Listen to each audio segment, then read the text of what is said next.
नमस्कार। आज मैं आपके लिए रेस वॉकिंग कंपटीशन कैसे कराया जाता है, किन खास बातों का इसमें ध्यान रखा जाता है, इन सब की जानकारी लेके आया हूँ। जैसा कि आप जानते हैं, मेरा नाम राजन भाटिया है। मैं आपके लिए, अगर आपको कभी रेस वॉकिंग इवेंट कंडक्ट कराने का मौका मिलता है, तो किन किन बातों का आपको ध्यान रखना है, इसकी पूरी जानकारी के साथ मैं आज आपके सामने उपस्थित हुआ हूँ। आइए जानते हैं कि रेस वॉकिंग कंपटीशन में अगर आपको इवेंट कंडक्ट कराने का मौका मिले तो आप कैसे कराएंगे।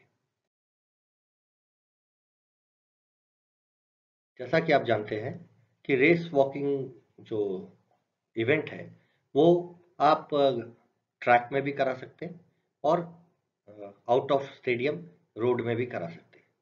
तो जब आप इस इवेंट को रोड में कराने जाएंगे तो आपको विशेष ध्यान रखना है कि आप जो कोर्स रोड का जो सर्किट डिज़ाइन करेंगे वो 1 किलोमीटर से छोटा नहीं होना चाहिए और 2 किलोमीटर से लंबा नहीं होना चाहिए। जैसा कि हम जानते हैं कि ये इवेंट जो है ये लंबी डिस्टेंस, इसमें जो दूरी होती है बहुत लंबी होती है। इवेंट 5 किलोमीटर, 10 किलोमीटर, 20 किलोमीटर और 50 किलोमीटर के भी होता है। और हम इसमें अगर ये रोड में कंडक्ट कराई जाती है तो हम इसमें 2 किलोमीटर या 1 किलोमीटर का लूप तैयार करते हैं। और अगर ये ट्रैक में कराई जाती है तो नंबर ऑफ राउंड जो होते हैं वो ज़्यादा होते हैं। इस कारण से इसमें लैप्स कोरस की व्यवस्था करनी होती है। यहाँ पर आप एक बात का ध्यान दें कि लैप स्कोरर्स जो होंगे वो रेस वॉकिंग इवेंट में मैक्सिमम एक लैप स्कोरर सिर्फ 6 वॉकर्स को ही की लैप स्कोरिंग करेगा। मैक्सिमम 6 वॉकर्स ही किसी एक लैप स्कोरर को काउंट करने के लिए दिए जाएंगे। इससे ज़्यादा एथलीट किसी एक लैप स्कोरर को असाइन नहीं करने हैं। और इसके लोकेशन का जहाँ तक सवाल है तो लोकेशन जो है फिनिश लाइन से 50 मीटर पहले इनको लोकेट करना चाहिए और वहाँ पर ये लैप स्कोरर खड़े रहेंगे और अपना लैप स्कोरिंग करेंगे। आखिरी राउंड में, जैसा हम जानते हैं कि आखिरी राउंड जो होता है उसमें सभी वॉकर्स के लिए बेल रिंग की जाएगी, बेल बजाई जाएगी। जैसे कि जो दूसरे लॉन्ग डिस्टेंस इवेंट होते हैं उसमें जो नियम होते हैं वही सेम नियम यहाँ भी फॉलो किए जाते हैं। देखिए, अब आपको, जब आप इवेंट कराएंगे तो आपको कुछ खास बातों का भी ध्यान रखना होता है कि जब आप ट्रैक पे करा रहे हैं तो आपको कितने जजेस चाहिए होते हैं और जब आप रोड में करा रहे होते हैं तब आपको कितने जजेस की जरूरत पड़ती है। जैसा कि हम जानते हैं कि इसमें रेस वॉकिंग के जो जजेस होते हैं उनको अलग से उनका अपॉइंटमेंट होता है और इसमें इन्हीं जजों में से किसी एक जज को, जो सीनियर जज होते हैं, उनको चीफ जज बनाया जाता है। तो जब आप ये रेस ट्रैक में कंडक्ट कराते हैं तब आपको कम से कम 6 जजेस होना जरूरी होता है और ये जो 6 जजेस हैं इसी में से कोई एक चीफ जज होगा। इसी प्रकार जब आप इवेंट को रोड में कंडक्ट कराना चाह रहे हैं तब मिनिमम तो आपको 6 जजेस को लेके चलना पड़ेगा, लेकिन मैक्सिमम 9 जजेस होते हैं जिसमें चीफ जज शामिल होते हैं। यहाँ पर आपको एक खास बात ध्यान रखनी है। जब भी हम लोग इंटरनेशनल चैंपियनशिप की बात करते हैं या स्टैंडर्ड चैंपियनशिप की बात करते हैं तो जो ये जजेस अपॉइंट होते हैं वो किसी एक यूनिट से नहीं होते हैं।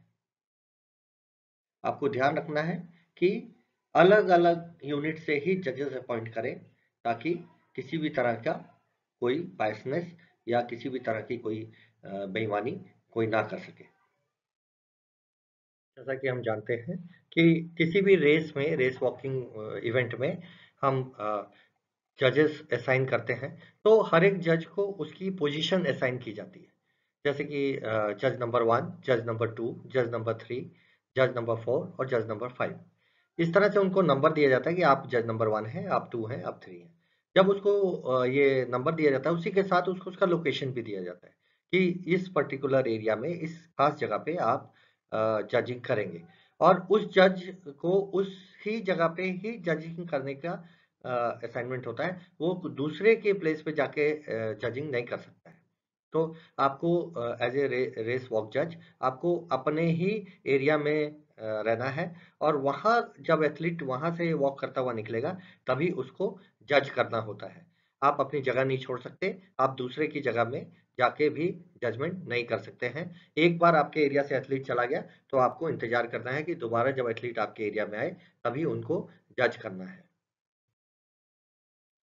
अब जब भी आप रेस कराते हैं तो आपको एक खास बात का ध्यान रखना है कि आपको ड्रिंकिंग और रिफ्रेशमेंट स्टेशंस बनाने होते हैं। अगर आपने ट्रैक पे भी इवेंट करा रहे हैं और आपके कंडीशंस, जो वेदर कंडीशंस है, वो बहुत गर्म है, बहुत ज़्यादा एडवर्स कंडीशन में आप इवेंट करा रहे हैं, तब आपको ड्रिंकिंग स्पॉन्जिंग स्टेशन का खास ख्याल रखना होता है। तो स्टार्ट और फिनिश में तो आपको ड्रिंकिंग और स्पॉन्जिंग स्टेशन को रखना ही पड़ेगा, ताकि एथलीट जो है वो पानी, जब भी उसको आवश्यकता हो पानी की, तो वो स्टार्ट से पहले और फिनिश के बाद पानी को ले सके। देखिए, इसके अलावा जब भी हम लोग रोड में इवेंट कंडक्ट कराते हैं, तो रोड में, क्योंकि ये मैंने आपको जैसा बताया है कि 1 किलोमीटर का भी कोर्स हो सकता है, 2 किलोमीटर का भी कोर्स हो सकता है। तो ऐसे कंडीशन में जब एथलीट 1 किलोमीटर या 2 किलोमीटर के लूप में वॉकिंग कर रहा है, तो आपने अगर वहां पर बीच बीच में आपको पानी को की व्यवस्था करना बिल्कुल ही जरूरी होता है। तो आप पानी और ड्रिंकिंग व्यवस्था कुछ कुछ दूरी के अंतराल पे आपको करना होता है। देखिए, सारे रेसेस जो 5 किलोमीटर से लंबी हो और 10 किलोमीटर तक हो, 5 किलोमीटर से ज्यादा और 10 किलोमीटर से छोटी, ऐसे इवेंट्स में आपको वाटर और स्पॉन्जिंग स्टेशन, पानी और स्पॉन्जिंग जो होते हैं, जो आप जानते हैं पानी के अंदर फोम जैसा एक मटेरियल रहता है, उससे एथलीट लेके अपनी बॉडी पे उसको पानी को अपनी बॉडी पे डाल लेता है, वैसा एक स्टेशन आपको थोड़ी थोड़ी दूरी में, थोड़ी थोड़ी दूरी के अंतराल में आपको रखना चाहिए। अगर आप यही इवेंट, अगर ये इवेंट 10 किलोमीटर से ज्यादा है, तो आपको रिफ्रेशमेंट स्टेशंस भी बनाने होते हैं। जैसे कि हम जानते हैं 20 किलोमीटर की रेस होती है, 50 किलोमीटर की रेस, 50 किलोमीटर की भी रेस होती है। ऐसे इवेंट्स में भी आपको अलग अलग जगह पे थोड़ी थोड़ी दूरी के अंतराल में आपको ड्रिंकिंग और वाटर के पॉइंट्स और रिफ्रेशमेंट के पॉइंट्स लगाने होते हैं। बस विशेष ध्यान क्या रखना है, आपको विशेष ध्यान रखना है कि आपने वाटर का स्टेशन जरूर रखना है, और रिफ्रेशमेंट स्टेशंस के बीच में आपको वाटर स्टेशन रखना होता है। अगर वेदर कंडीशंस बहुत ज़्यादा हॉट है, तो आप ज़्यादा स्टेशंस भी रख सकते हैं। कोई ऐसा नहीं है कि आप 5 किलोमीटर में या 2.5 किलोमीटर में एक ड्रिंकिंग स्टेशन रख लिया तो आपका काम हो गया। अगर आप चाह रहे हैं, कंडीशंस बहुत ख़राब हैं, बहुत ज़्यादा गर्मी है, तो आप और भी कम अंतराल में भी ड्रिंकिंग वाटर और स्पॉन्जिंग स्टेशंस रख सकते हैं। नाउ, अब आप जैसा कि जानते हैं कि कभी-कभी कंडीशंस बहुत ज़्यादा खराब हो जाने पर और लंबी रेसेस जैसे कि 50 किलोमीटर वॉक और 20 किलोमीटर वॉक, इसमें आप मिस स्टेशंस भी बना सकते हैं। देखिए, मिस स्टेशंस होता क्या है, ये समझने की ज़रूरत है। जैसा कि आप इस चित्र में देख पा रहे हैं कि एक फव्वारे जैसा अरेंजमेंट है। कुछ एरिया में ऊपर से पानी का फ्लो होता रहता है और एथलीट उसके नीचे से पार होता है। तो क्या होता है, एथलीट पूरी तरह से गीला हो जाता है। इससे क्या होता है, उसका बॉडी का टेम्परेचर कम हो जाता है। इसी को मिस्ट स्टेशन कहते हैं और उसको थोड़ा रिलैक्स फील होता है। जैसे कि आप चित्र में देख पा रहे हैं, ऊपर से पानी के फुहारे गिर रहे हैं और नीचे से एथलीट जो है वो इसके नीचे से पार हो रहे हैं। इसी को मिस्ट स्टेशन बोलते हैं। नाउ, अब हम बात करेंगे ड्यूटीज ऑफ रेस वॉक जजेस। जैसा कि आप हमारे पुराने वीडियो में, जो पहले मैंने वीडियो डाला था, उसमें आपने देख लिया है कि जो एथलीट होता है वो किस तरह के वॉकिंग में फाउल कर सकता है। तो जब आप एज ए जज काम कर रहे होते हैं, हमने आपको बताया कि अगर रोड में इवेंट हो रहा है तो कम से कम 6 से 9 जजेस के बीच में अपॉइंटमेंट होता है, और जब ट्रैक में इवेंट हो रहा होता है तो 6 वॉक जजेस होते हैं, जिसमें एक चीफ जज भी होता है। तो जब आप एज ए जज वहाँ ड्यूटी में आते हैं तो आपको क्या करना होता है? देखिए, एक वायलेशन होता है जिसको लॉस ऑफ कांटेक्ट बोलते हैं, जब आपके दोनों पैर हवा में आ जाते हैं। ऐसा वॉकिंग में अलाउड नहीं है। तो ऐसे कंडीशन में आप येलो पैडल उसको दिखाते हैं। ये वार्निंग का साइन होता है कि आप ये वाला फाउल आपका हो रहा है, ये वायलेशन आप कर रहे हैं। जज ये वाला वायलेशन के लिए उसको कार्ड दिखाता है और वार्न करता है कि आप ये वाला वायलेशन कर रहे हैं। जैसा कि आप देख पा रहे हैं इसमें लॉस ऑफ कॉन्टैक्ट के लिए ये निशान है। इस निशान के द्वारा एथलीट को इंडिकेट किया जाता है कि आपने ये वायलेशन आपका हो रहा है। दूसरा जो वायलेशन है वो बेंट नी है। अगर जजेस देखते हैं कि कोई एथलीट बेंट नी कर रहा है, तो वो इस पैडल के द्वारा, जो कि आपके चित्र में पैडल दिख रहा है, इस पैडल के द्वारा उसको वार्न करते हैं कि आप ये गलती कर रहे हो। नाउ, अगर आप जज एज ए जज वहां पर काम कर रहे हैं, तो किन बातों का आपको ख्याल रखना है? आपको ये ध्यान रखना है कि आप किसी एक एथलीट को सिर्फ एक ऑफेंस के लिए एक बार येलो पैडल दिखा सकते हैं। इसका मतलब ये हुआ कि अगर वो लॉस ऑफ कॉन्टैक्ट का वायलेशन करता है, तो आपने उसको येलो पैडल दिखा सकते हैं। अगर वो बेंट नहीं करता है, तो आप उसको दोबारा येलो पैडल दिखा सकते हैं। लेकिन लॉस ऑफ कॉन्टैक्ट के लिए एक बार अगर आपने येलो पैडल दिखा दिया, तो फिर दोबारा लॉस ऑफ कॉन्टैक्ट के लिए आप पैडल नहीं दिखा सकते। आप अलग जो वायलेशन है उसके लिए पैडल दिखा सकते हैं। तो इस प्रकार आप किसी भी एथलीट को सिर्फ 2 येलो पैडल दिखा सकते हैं। किसी विशेष एक एथलीट की बात हो रही है। वहां पर अगर और ज्यादा एथलीट है, तो आप सभी एथलीट को 2-2 बार येलो पैडल दिखा सकते हैं। लेकिन अगर आप किसी एक इंडिविजुअल एथलीट को जब आप जज कर रहे हैं, तब आपको ध्यान रखना है किसी एक इंडिविजुअल एथलीट को आप एक ऑफेंस के लिए एक येलो पैडल ही दिखा सकते हैं। जैसा कि हम जानते हैं, वॉकिंग में 2 येलो पैडल होते हैं, 2 तरह के वायलेशन होते हैं। तो ये एक एथलीट को आप 2 बार येलो पैडल अलग-अलग ऑफेंस के लिए दिखा सकते हैं। कभी भी ऐसा नहीं करना है कि एक ही ऑफेंस के लिए आप बार-बार येलो पैडल दिखा रहे हैं। एक बार आपने किसी एथलीट को येलो पैडल दिखा दिया, अगर लॉस ऑफ कॉन्टैक्ट के लिए एक बार दिखा दिया है, तो अब आप उसको लॉस ऑफ कॉन्टैक्ट के लिए नहीं येलो पैडल दिखा सकते। अब आप उसको बेंट नी के लिए येलो पैडल दिखा सकते हैं। लेकिन अगर वो दोबारा लॉस ऑफ कॉन्टैक्ट ही कर रहा है, तो आप उसको yellow paddle loss of contact का दोबारा नहीं दिखा सकते। येलो पैडल आपने दिखा दिया। अब आप क्या है, अब आपने देखा कि एथलीट तो नहीं मान रहा है, एथलीट तो गलती कर ही रहा है, तो आपने उसको उसके नाम पर रेड कार्ड इश्यू करना है। एज ए जज आपको एक रेड कार्ड मिला होता है। उस रेड कार्ड को आप भरेंगे। उसमें आपने कुछ खास बातें लिखनी होती है, और ये रेड कार्ड भरने के बाद आप वो रेड कार्ड चीफ जज को भेज देते हैं। वहाँ पर पूरी व्यवस्था होती है। लोग आते हैं आपके पास, जो ऑफिशियल्स असाइंड होते हैं, वो आपसे रेड कार्ड कार्ड को कलेक्ट करेंगे। अगर आपने रेड कार्ड किसी को के लिए इशू किया है, तो वो रेड कार्ड आपसे कलेक्ट करेंगे। वो रेड कार्ड आपसे लेकर वो चीफ जज को जाके हैंड ओवर करेंगे। बस ध्यान क्या विशेष रखना है कि किसी भी एथलीट को आपको ये कम्युनिकेट नहीं करना है, ये नहीं बताना है कि उसको आपने रेड कार्ड इशू किया है। तो आपको क्या करना है, आपने सिर्फ चुपचाप रेड कार्ड भरना है। अगर कोई वायलेशन कर रहा है, आपने वो रेड कार्ड भर के आपने चीफ जज को भेज देना है। यही आपका काम है। एक बार आपने उसको रेड कार्ड इशू कर दिया उसके नाम पर, अब आप ना तो उसको येलो पैडल दिखाने वाले हैं, ना उसके नाम पर कोई रेड कार्ड इशू करने वाले। 2 रेड कार्ड किसी एक एथलीट को एक जज के द्वारा नहीं इशू किया जाता है। इसका विशेष ध्यान रखें। 2 रेड कार्ड किसी एक एथलीट को एक जज के द्वारा किसी एक जज के द्वारा इशू नहीं किया जाता है। एक बार आपने एक रेड कार्ड किसी के नाम पर इशू कर दिया, अब उस एथलीट को आपको जज नहीं करना है। बाकी के बचे हुए जो जजेस हैं, वो उस एथलीट को जज करेंगे। लेकिन आपके लिए अब वो एथलीट का कुछ भी करे, आप उसको कोई भी उसके बारे में कोई भी रेड कार्ड, येलो पैडल का काम अब आपका नहीं रह जाता। ध्यान रखें, जज जो है वो किसी एक एथलीट के लिए 2 रेड कार्ड नहीं भेज सकता है। इसका विशेष ध्यान रखें। एक red card for only 1 athlete. अगर आप अलग दूसरे एथलीट्स को रेड कार्ड इशू करना चाहते हैं, तो you are allowed to do that. आप उस एथलीट को रेड कार्ड दिखा सकते हैं। दिखाना नहीं है, सॉरी, उनको भेज सकते हैं। लेकिन उनको आपको कम्युनिकेट नहीं करना है। एथलीट को नहीं पता चलना चाहिए कि आपने उनको रेड कार्ड इशू किया।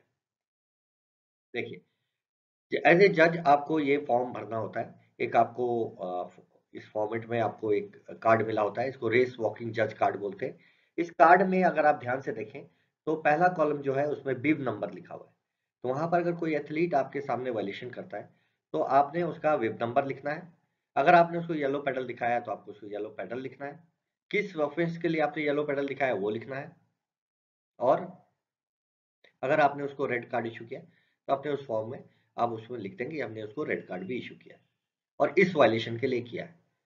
ये जो कार्ड होता है इसको भर के अपने पास रखना होता है और एट द एंड जब इवेंट खत्म हो जाता है तो ये रेड जो आपका जजेस कार्ड है ये आप जाके चीफ जज को हैंड ओवर कर देते हैं। ध्यान रखें इसको अपने पास रखना होता है। इसको भरने के बाद जब रेस खत्म होता है तो ये जजेस कार्ड आपने चीफ जज को हैंड ओवर करना होता है। एक बार आपने ये डिस्टेंस भर लिया फिर इसमें आपको कैटेगरी लिखनी होती है कि ये इवेंट मेन का है कि वेमेन का है। जो अगला कॉलम होता है उसमें आपको भरना होता है एथलीट का विब नंबर जिसके नाम पर आप रेड कार्ड इशू कर रहे हैं। फिर आपको रीजन लिखना होता है किस कारण से आपने इसको रेड कार्ड इशू किया है, कौन सा वायलेशन है जिसके कारण रेड कार्ड इशू हुआ है। इसमें टाइम लिखना पड़ता है किस समय आपने उसको इशू किया है। आपका जजेस का नंबर होता है, हर जज को विशेष एरिया मिलता है जहां पर उसको जज करना होता है, उस एरिया का नंबर लिखना होता है आपको और अपने साइन करने होते हैं। ये करने के बाद आप इस रेड कार्ड को चीफ जज को भेज देते हैं। ध्यान रखना है एक बार फिर से मैं बता रहा हूं कि आपको अगर आप किसी के नाम पर रेड कार्ड इशू कर रहे हैं तो एथलीट को कभी नहीं बताना है कि मैंने आपके नाम पर रेड कार्ड इशू किया। ना, चीफ जज की ड्यूटी क्या होती है?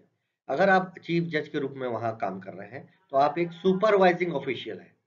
आपने सिर्फ सुपरवाइज करना है, लेकिन आपको एक स्पेशल पावर होता है। जब आखिरी का 100 मीटर रेस का बचा होता है तब अगर कोई एथलीट रनिंग करता है या वायलेशन करता है और आप देख रहे हैं कि वायलेशन कर रहा है और उसको कोई भी रेड कार्ड या कोई भी पेडल नहीं दिखाया गया है तो आप उसको डिस्क्वालीफाई कर सकते हैं। ये आपकी पावर में होता है कि at the end of the race in the last 100 metres आप किसी भी एथलीट को वॉक रेस में चीफ जज जो होता है वो डिस्क्वालीफाई कर सकता है। यहाँ पर विशेष क्या ध्यान रखना है, उस एथलीट को रेस कंप्लीट करने देना है और जितनी जल्दी हो सके उसको बता देना है कि आप डिस्क्वालीफाइड कर दिए गए हैं चीफ जज के द्वारा। लेकिन ध्यान रखना है उसको रेस पूरी करने देना है। देखिए, यहाँ पर जो आप देख पा रहे हैं इस पिक्चर में, ये है पोस्टिंग बोर्ड। पोस्टिंग बोर्ड के एक विशेष रोल होता है। इसको एक खास कारण से इसको इवेंट में लगाया जाता है। जैसा कि हमने आपको पहले भी नियम बताया था कि हर एक जज जो होता है उसके पास रेड कार्ड इशू करने का पावर होता है। वो किसी एथलीट के नाम पर किसी वायलेशन के कारण रेड कार्ड इशू कर सकता है और वो रेड कार्ड अगर वो किसी एथलीट के लिए लिखता है तो वो उस रेड कार्ड को चीफ जज को हैंड ओवर कर देता है। चीफ जज उस रेड कार्ड को, जो चीफ जज का रिकॉर्डर होता है, वो उस रेड कार्ड को कलेक्ट करता है, उसको चेक करता है कि उसमें सारी एंट्रीज सही भरी हैं कि नहीं भरी हैं और जब वो उससे सेटिस्फाई हो जाता है तो वो क्या करता है, वो देखता है कि किस एथलीट के नाम पर यह रेड कार्ड इशू हुआ है और उस एथलीट के रेड कार्ड, उस एथलीट के जो विब नंबर होता है उसके सामने वो वायलेशन का सिंबल प्लेस कर देता है जिसके कारण उसको वो रेड कार्ड इशू हुआ होता है। यहाँ पर एक विशेष बात आपको ध्यान रखनी है कि कहीं भी ये नहीं लिखा होता कि किस जज ने आपको ये रेड कार्ड इशू किया है। इसमें सिर्फ ये लिखा रहता है कि जो अगर आप बोर्ड को ध्यान से देखेंगे तो बोर्ड में एथलीट का विब नंबर होता है और कितने रेड कार्ड उसको इशू हुए वो उतने रेड कार्ड प्लेस करने की जगह बनी होती है और जितने रेड कार्ड अलग अलग जजेस से मिलते जाते हैं वो वहां पर प्लेस कर दिए जाते हैं उस एथलीट के विब नंबर के सामने जिसके नाम पर वो रेड कार्ड इशू हुए हैं। नाउ देखिए, जैसे कि आप नियम जानते हैं, अगर आप पुराने नियम की बात करें तो पुराना नियम कहता है कि अगर आपको 3 रेड कार्ड इशू हो जाते थे अलग-अलग जजेस के द्वारा तो आप रेस से डिस्क्वालीफाई हो जाते थे। लेकिन नए नियम में अब हम लोगों ने जो नया नियम पढ़ा है उसमें नए नियम में अब एक और व्यवस्था आ गई है कि 3 अगर आपको रेड कार्ड अलग-अलग जजेस के द्वारा इशू हो जाएं तो आपको एक पेनल्टी जोन में कुछ समय के लिए जाके खड़ा होना पड़ता है। अगर आप समझ लें, अगर आपको 3 रेड कार्ड अलग-अलग जजेस के द्वारा इशू हो जाएं तो आपको एक पेनल्टी जोन एरिया होता है, उस पेनल्टी जोन एरिया में जाके इवेंट के अनुसार, किस इवेंट में आप भाग ले रहे हैं उस इवेंट के अनुसार एक समय प्रिस्क्राइब्ड होता है, कुछ समय अंतराल रहता है, उस समय अंतराल के लिए आपको उस पेनल्टी जोन में जाकर खड़ा होना पड़ता है। और अगर इसके बाद उस पेनल्टी जोन में जो आपका समय आपको दिया जाता है कि इतने समय के लिए आपको यहाँ पर खड़ा रहना है, वहाँ खड़ा रहने के बाद जब आप दोबारा रेस में जाते हैं और इसके बाद अगर आपको फिर से रेड कार्ड इश्यू होता है किसी ऐसे जज के द्वारा जिसने पहले आपको कोई रेड कार्ड इश्यू नहीं किया है, मतलब चौथा जज, अगर चौथे जज के द्वारा आपको रेड कार्ड इश्यू होता है तो आप डिस्क्वालीफाई हो जाते हैं रेस में। इसका मतलब ये हुआ कि 3 रेड कार्ड के बाद आप पेनल्टी जोन में जाने वाले हैं और वहां से निकलने के बाद वहां जो भी आपको समय अंतराल बिताना है वो बिताने के बाद जब आप दोबारा रेस में आते हैं तो अगर आपको चौथा रेड कार्ड इश्यू होता है तो आप रेस से डिस्क्वालीफाई कर दिए जाते हैं। नाउ देखिए ये पेनल्टी जोन है, इस पिक्चर को आप ध्यान से देखें। इस पेनल्टी जोन में आप देख पाएंगे कि फिनिश लाइन से ये लगभग 80 मीटर दूर में इसकी एंट्री पॉइंट होती है। इसके अंदर एथलीट को रखा जाता है, ये लेन नंबर 5, 6 और 7 में इसको बनाया गया है और इस पे एथलीट एंट्री करता है और अपना समय जो भी समय उसको जितना समय उसको यहाँ बिताने के लिए कहा जाता है उतना समय बिताने के बाद वो दोबारा यहाँ से निकल के रेस में ज्वाइन करता है। तो जो जब ये ऑफिशियली इसमें एंट्री करता है एथलीट तो उसका समय नोट किया जाता है ऑफिशियल के द्वारा।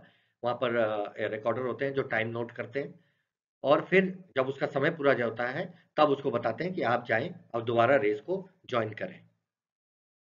नाउ देखिए अलग-अलग इवेंट में अलग-अलग समय प्रिस्क्राइब्ड है।